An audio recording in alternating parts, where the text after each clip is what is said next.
Hello, Joe. My name is Sean Everett. I am the website analysis expert over at Zucker Marketing. Thank you so much for talking with Eric.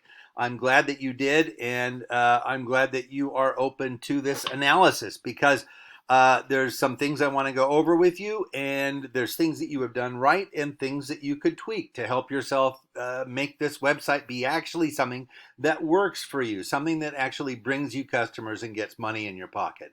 And right now, I think it is being underutilized. And let me tell you why. For one, it's not a bad website, but there is nothing to click on it except this to watch the commercial and to also click and see your other business, which is the seamless aluminum gutters. There we go. Click here to learn more. Those are the only things to click on. And your story is amazing. I love that you came out of semi-retirement to put a good product on the market and to give people a better cost and knowing what the difference is. But your website cannot just be something thrown together anymore. It has to be something that is really appealing to get into, something that people can click around, sort of like, a complicated casino one-arm jack machine. People like to click around on things. Now, you have all of the information you need right here, but I'm going to tell you that the other thing you have to compete with is searches, and the searches that people do on Google generally, and I'm assuming you probably use Google too, requires that Google has some specifications that it wants in order to put you on its search results. Now, I'm going to show you exactly what I do when I look at a website, how I analyze it. The first thing that I do is I go to this, which is a paid service that I use called Ahrefs. The second thing I do is I look at a map of the area around you. Now, I know you say Northwest, and I had to look you up specifically to see that there were some things that you did in the Vancouver, Washington area. But your website does not specify where in the Northwest, and people do like to hire local. And Northwest, here, I'm a Tacoma boy. To me, that's also Northwest. I don't know if you go up that far. It doesn't really say what your service areas are.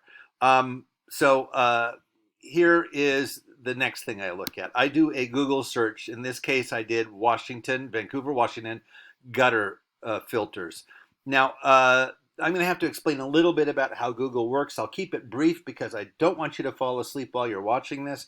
But the first thing you're going to find in a Google search is the map pack, and so called because that lovely map is attached to these companies. Now, Leaf Drop, Gutter Empire, Pacific Gutter, those are all folks who have gone and filled out a Google business profile, something you can do yourself this afternoon or this evening. I will tell you that it does take some expertise and some knowledge to fill it out correctly, but if you manage that, then you can certainly get up here at the top of a Google search. And that's almost more important than how your website looks, to be honest. If the way that people use Google, they assume that Google is a list of the best, going from the best to the worst. That's not the way it works. Google has an algorithm that determines what is most relevant, according to them, to their search customers. Now, relevancy to you and me might be to have the best product or the best workmanship or the best price. But to them, it is the best website. And the website has to meet certain criteria of the algorithm.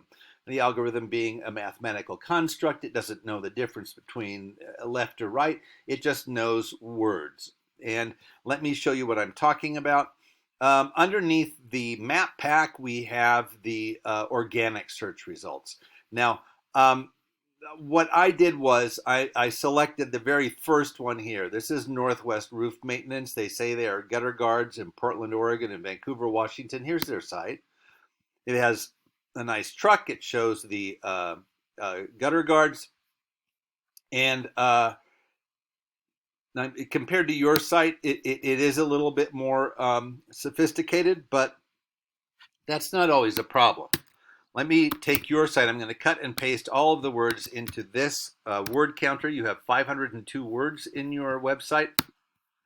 They have, let's let's see here, cut and paste, 734 words. Now, it may seem like a lot, but Google wants you to have a minimum of 1,500 words. You're about 1,000 words behind. But at the very least, you need to beat your competitor. And I'm going to refer to, Northwest Roof as your Google competitor for the sake of this comparison. Now, all words are not the same. So you can pull ahead quite easily by using keywords. Now, keywords are something that Google has done. When you do a Google search, for instance, for Vancouver, Washington gutter filters, it takes all of the sites that come up with that, it strips out all of the words, and it organizes them by frequency. So the word that appears the most becomes the keyword number one, and then the second most, two, and so on. So those become your keywords. Google expects you to have certain words in your website. Now, here is your keywords. You have 4 keywords in your website and these are words that are in your industry. I do not know your industry, so I don't know what is involved. But I'm sure that there's a way for you to find more than 4. Just, sitting around and thinking about the words that you use that, other people don't in their daily life. Here we go with them. They have 1,200. So you have a little bit of catching up to do from 4 to 1,200. But you don't have to have them that match that amount. Here's what keywords that they use are. This is by volume. Roof repair near me, roof leak repair, those are things that aren't relevant to you, I don't think. Gutter guard installation, moss on roof, skylight repair. They have a bunch of things in here that aren't necessarily related to the gutter guard part of it, but they have a bunch of other things in there, I'm certain, that have to do with the gutter guard. And the more keywords that you have on your website that actually have to do with your industry, the better, and having them appear in a very natural way. You don't want to just put the word gutter guard 1,500 times because that's not going to get you the result you want. Now, the next thing I'm going to have you look at is this, the backlinks. The backlinks you have are 6, and they have 544. I'm going to show you what theirs are. They're on HomeAdvisor, they're on Porch.com, they are on Today'sHomeowner.com. They only have 1 in the 90s. Now you want to be on ones that are in the 70s or above. And I can tell you that YellowPages.com or Superpages or Dex Knows are all highly rated sites that you could be on just by filling out a profile. Now, you could also be on Angie's List. Now, that is a paid one. You have to pay to be on that one. The other ones you can get on for free. So these are things that you can do. Now, these ratings here refer to how often they are used as a reference, more or less. They have a backlink profile also. Theirs is 91. Yours is 3. So you're not doing poorly, actually. For a company of your size, 3 is not a bad number. But you want to have more of these backlinks where your link appears on a different site. That is part of what the Google algorithm wants to place you in its search results. Now, as a result, when I scroll down, I don't see you. And most people don't scroll below the related searches. They figure this is a break that means, anything below that is kind of wishy-washy. Now, that's not true at all, but having your company be near the top of a Google search and having it have a little bit more attractiveness to it is absolutely going to drive customers to you. And I'm going to show you the rubber on the road. So your keywords and your backlinks have resulted in 0 clicks to your website from a Google search. Here's what they had: 763 clicks. Now, that's because they have more keywords, they have more backlinks. Now, you can get your traffic way up. And I can tell you that 763 stands a better chance of getting some requests for estimates, stands a better chance of getting potential customers, and stands a better chance of making money. This website of yours should be a tool of your company that brings you money. Otherwise, it's just a novelty. And you can't afford to have a novelty in this day and age. You're competing not just in the physical world, but in the virtual world and in the Google world, which is a whole world unto itself. Now, my suggestion is get some more clickable things. Don't just have this on there, how to call.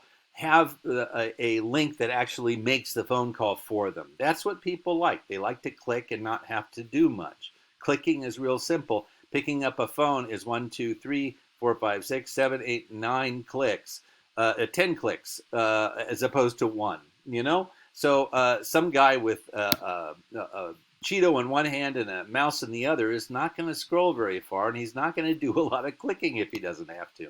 So all of these things I think will help to get your website up to a place where it actually is quite profitable for you. Now, I'm assuming that you would rather spend more time putting in the gutters and doing other things in the home improvement industry. This is a great story. I wish that it was formatted better, because reading it made me really like you. And it should be placed somewhere else. It really should. And it should be formatted better. But now I'm assuming that you would rather spend more time installing the gutter gloves and installing the seamless aluminum gutters than digging around in the belly of your website. And that is where I think Eric can come in. Eric is well qualified to help you in the next steps to get your website really operating much better. I hope this was useful to you. I hope I gave you some insight and some tips into how to make your website better. Thank you so much for watching, and have a great day.